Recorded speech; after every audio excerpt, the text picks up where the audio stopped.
In the days before Christmas, the lights on the tree were not plugged in. Only the candle that my father kept in the window of his den burned.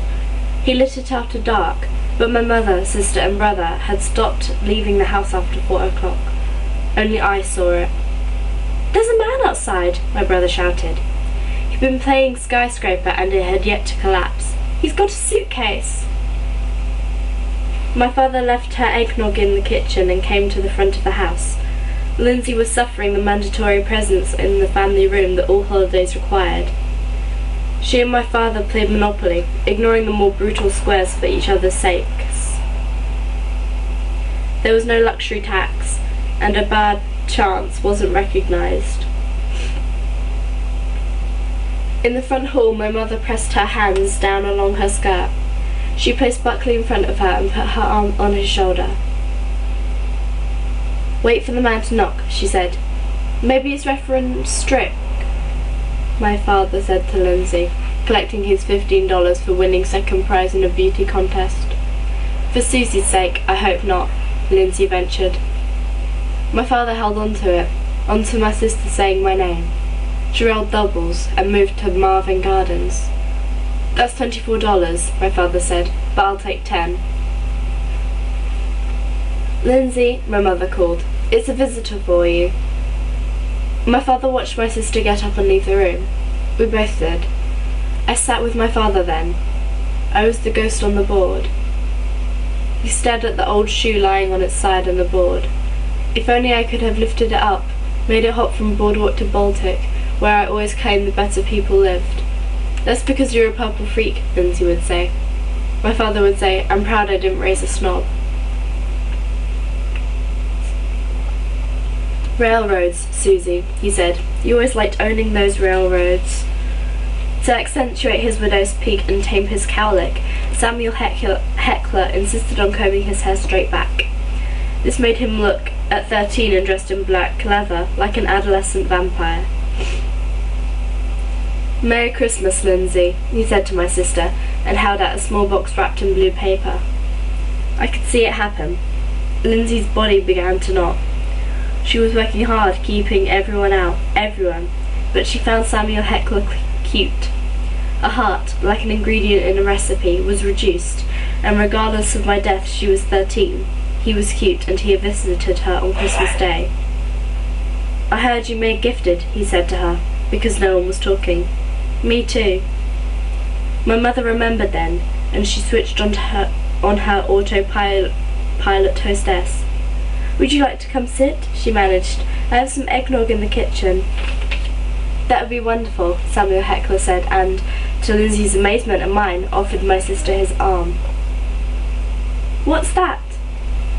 asked Buckley, trailing behind and pointing to what he thought was a suitcase.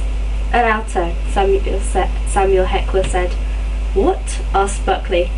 Lindsay spoke then. "Samuel plays the alto saxophone." "Barely," Samuel said. My brother did not ask what a saxophone was. He knew what Lindsay was being. She was being what I called snooty-wooty, as in, "Buckley, don't worry, Lindsay's being snooty-wooty." Usually I'd tickle him as I said the word, sometimes burrowing into his stomach with my head, butting him and saying "snooty-wooty" over and over until his trills of laughter flowed down over me. Buckley followed the three of them into the kitchen and asked, as he had at least once a day, "Where's Susie?" They were silent. Samuel looked at Lindsay. "Buckley," my father called from the adjoining room, Come play Monopoly with me." My brother had never been invited to play Monopoly. Everyone said he was too young, but this was the magic of Christmas. He rushed into the family room, and my father picked him up and sat him on his lap. "See this shoe?" my father said. Buckley nodded his head. I want you to listen to everything I say about it, okay?" "Susie?" my brother asked, somehow connecting the two. "Yes, I'm going to tell you where Susie is." I began to cry up in heaven. What else was there for me to do? "This shoe was the piece Susie played Monopoly with," he said. "I play with the car, or sometimes the wheelbarrow. Lindsay plays with the iron, and when your mother plays, she likes the cannon. Is that a dog? Yes, that's a Scottie. Mine! Okay, my father said. He was patient. He had found a way to explain it. He held his son in his lap, and as he spoke, he felt Buckley's small body on his knee, the very human, very warm, very alive weight of it. It comforted him. The Scottie will be your piece from now on. Which piece is Susie's again? The shoe, Buckley said. Right. And I'm the car, your sister's the iron, and your mother is the cannon. My brother concentrated very hard. Now let's put all the pieces on the board, okay? You go ahead and do it for me. Buckley grabbed a fist of pieces, and then another, until all the pieces lay between the chance and community chest cards. Let's say the other pieces are our friends. Like Nate? Right. We'll make your friend Nate the hat. And the board is the world. Now, if I were to tell you that when I rolled the dice, one of the pieces would be taken away, what would that mean? They can't play anymore? Right. Why? Buckley asked.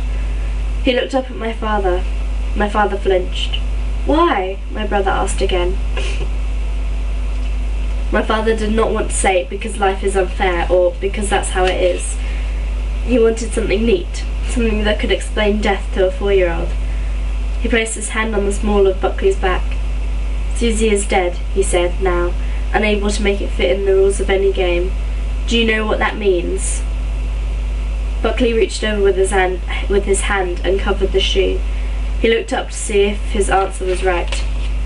My father nodded. You won't see Susie any more, honey. None of us will. My father cried. Buckley looked up into the eyes of our father and did not fully understand. Buckley kept the shoe on his dresser until one day it wasn't there anymore, and no amount of looking for it could turn it up.